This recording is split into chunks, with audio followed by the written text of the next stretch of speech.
in some fashion, could have sent angels, could have done anything that he chose to interrupt their plan immediately. But God does not move on my schedule. God moves on his schedule. So now they say, let's put him in the cistern. When you read this in the NIV, you come to understand that after they put their brother in this cistern down in the ground, they sat down to eat. And you thought people just got cold-hearted. People have been mean a long time. Meanness is ancient. It's deep-seated. So don't get all bent out of shape when somebody lays a plot for you. It's been happening a long time, but longer than plots have been put together, God has been watching. So God's power lasted longer than plots. They're sitting down for a meal, and as they sit down, some Ishmaelites pass by. These are merchants. They carry with them myrrh and spice and balm, and they are going now into the city. They're going into Egypt, and when they get there, they will sell their wares. And one of them says, you know, if we kill him, we don't gain anything. And why would we kill him? After all, he is our brother. That sounds like some folk who call themselves your brother and sister in Christ. They make the term brother and sister seem almost an evil thing to say. Let's not kill him. He's our brother. Let's sell him.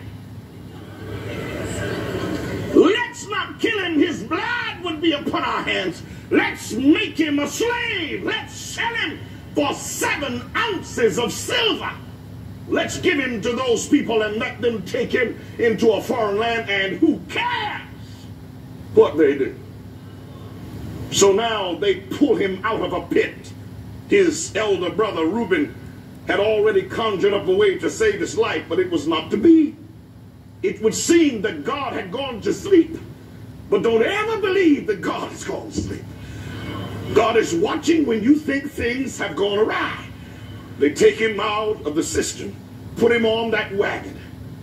And now Joseph looks at the land of his father as it shrinks in his vision. And as he watches, his heart falls into despondency, for he is leaving everything that he knows, going somewhere that is unknown, to face he knows not what. So the question is, what do you do when there's nobody to call? His father had told him about the time when he was out alone and lay down on the ground with a rock as a pillow. And when he had a vision of angels going up and down a ladder, most scholars agree that the ladder was significant because it represents Jesus, our connection to heaven. And if Jesus is the connection, then you've always got access to the power of heaven. And what God was trying to allow, you must understand, is for enough trials to come to teach him how to lean on God for himself instead of leaning on somebody else who leaned on God. So while God allowed the trial, God allowed it because in the long term, it was good for him. Now you got to get that one. Because somebody's going through something tonight, and you've already said it. Why is God letting me go through this? Well, you've got to understand, God is not a genie in a lamp. You don't rub and he jumps out to give 3 wishes. You have seen that occur on cartoons and television, and you know that most people mess up their wishes anyway. People who win the lottery turn out to be more poor than they were before they won. Their lives are decimated. Ill-gotten gain is no blessing after all. But God is not a genie who gives blessings in a strange, capricious fashion. He is a father who knows what I need. And even when I need some hardship in my life.